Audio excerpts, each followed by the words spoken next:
because we were a unit that went everywhere. Did I know I'm not being much help, but it's a lot of years ago. Did you ever get hurt from by one of the protesters? No, I didn't. Was the convention out of the ordinary? Like, were there a lot of riots during those years, or was it something way out of the ordinary? No, the convention was out of the ordinary, sure. But there were so many others after it for a while. There was a couple, like I say, when they were burning the city and all them different things, that was all little different things. The blacks had an uprising on Madison Street where they looted and burned all the stores. My wife was telling me she was ready to leave the city on the far north side because she could smell the smoke from the city burning. So none of that was normal, that's for sure. And I know I was on the clock 12 hours a day, 7 days a week for quite a while because they wouldn't let you go home. They needed everybody. So it was certainly not ordinary, you know. Did the convention prepare you for the other riots in Chicago? Did the convention do what? Did it prepare you for the other riots in Chicago? Emotionally or physically? It prepared you for that. Every situation is a little different.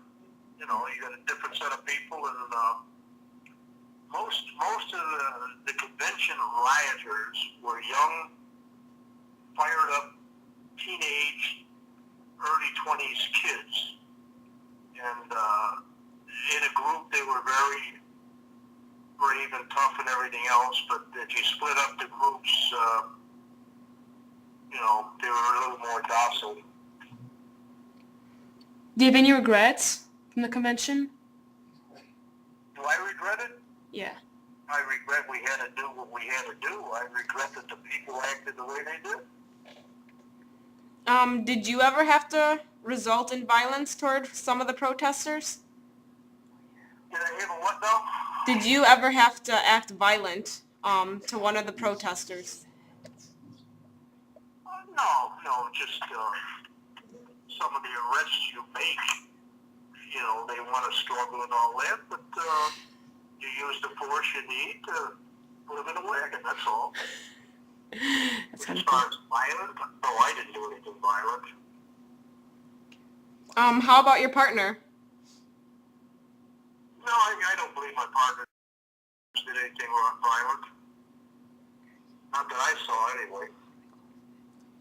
He's got accused of a lot of things that they only saw part of it. Have you ever changed, or did you change your opinion on the subject today? Like, do you feel the same way about it now, or? No, I don't feel any different than I did before. Okay. I believe that we did the right thing. In your view, was it? I don't think it should have happened, that's all. If they would have just obeyed. You know, the police didn't make the riot. The rioters made the riot. What kind? Again, I go back to if the police aren't going to be able to control it, you don't have any police at all. Can you give us some examples of like how the protesters protested, like what their actions were? Well, they would throw a bottle in the air at you. They would throw rocks and bricks. They'd have pieces in a bag or something to throw it at you, which didn't make the police too happy.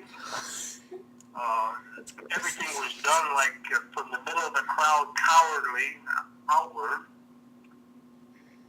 And it certainly doesn't help the matter. A lot of policemen got hurt. I remember a squad going down the street, and somebody had picked up the stop sign, the metal stop sign, the pole. Yes. And threw it like a spear in the windshield, and it went right through the windshield and just missed the two policemen, which would have killed them if it had hit them. I remember driving around in my unmarked car with the windows taped up because when they knew it was a police car, of course this is mostly the black riots, not not the convention. But they would throw bricks from buildings at you, and you didn't want to get a brick in the windshield and have it shatter in your face. I mean, those are the things that you're a little apprehensive about. But that's about it. Okay, in your view, was the cause worth the violence? Was the cause worth the violence? Yes. Is that what you said? Yeah. Well, our violence was because of what they did that they wouldn't do. But they were violent and we didn't put up with it. So if there was no violence, then we wouldn't have had to do anything. When you're told to disperse the crowd and if everybody goes home and leaves, then there wouldn't have been any violence. But somewhere along the line that you're supposed to do something, and you won't do it, you have to do something to make you do it. Even if it's right or wrong, the policeman doesn't know. If he's told to do it, then you're same with you stop a car or traffic or anything else. Even if it's wrong, you still comply and then argue it out later. Why do you think the people were violent in your opinion? And do you think they fed off of each other? Absolutely. First of all, I told you no insults to the young kids, but when you get a group of young kids and one starts acting up, everybody follows suit, and they show off a little bit. Then they get enough of them, and they figure you can't do much about it. Every riot you see everywhere, as soon as you get enough all together, that's when the windows get broken, that's when they loot and do everything they can think of. They turn over cars, and I don't know what the reason for turning over somebody's car is that you don't even know. They're burning somebody's car. So it's just a large number of them, they start getting cocky and doing what they want. They're mostly cowards, one-on-one. Were the police actions effective? Effective? Yeah. In the long run, they were, but it shouldn't have had to have been the long run. It should have been squelched immediately. But the people just refused. They refused to leave the park. They refused to take any orders. They refused everything. It shouldn't have had to go that way. If they had more respect for the law, it wouldn't have happened. Do you think it really mattered who was right in this event? Who? Does it matter? Yeah. Well, let me think about that. Well, I go back to what I said. If you don't have any law and order, you don't have anything. And even if it was wrong, you should have obeyed it in my eyes. Because the police was only doing what he's ordered to do. Okay. No policeman went down there and decided to do something on his own. In fact, 99% of the policemen didn't care to be down there. Okay, one last question. From a policeman's perspective, can you quickly sum up the Democratic Convention of 1968? I'm sorry, Kathy, one more time. From a policeman's perspective, can you sum up the Democratic Convention of 1968? Could I sum up the Democratic Convention? Yeah. Riot. Like the riot. Well, I think it was a fiasco, that's for sure. I don't think it should have been. None of it should have happened, personally. They came there to riot. They came there to disrupt it.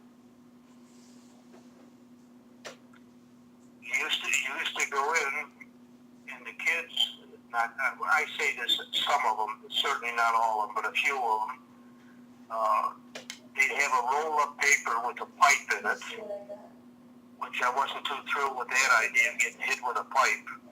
So that means they went down there for trouble. They wouldn't have gone down there with a weapon in their hand, a club like that, unless they wanted trouble. So I blame it all onto them because it wouldn't have happened if they listened and had gone home, that's all. During the Democratic Convention of 1968, the police brutality and protesters' extreme rhetoric made Chicago a battleground between the authorities and the counterculture. Both the police and the protesters are credited for what happened in Chicago those days, but neither of them are fully responsible for it. One skirmish led to another until it eventually got out of hand. To this day, a policeman involved in the Democratic Convention of 1968 still holds strong his belief, even after 42 years.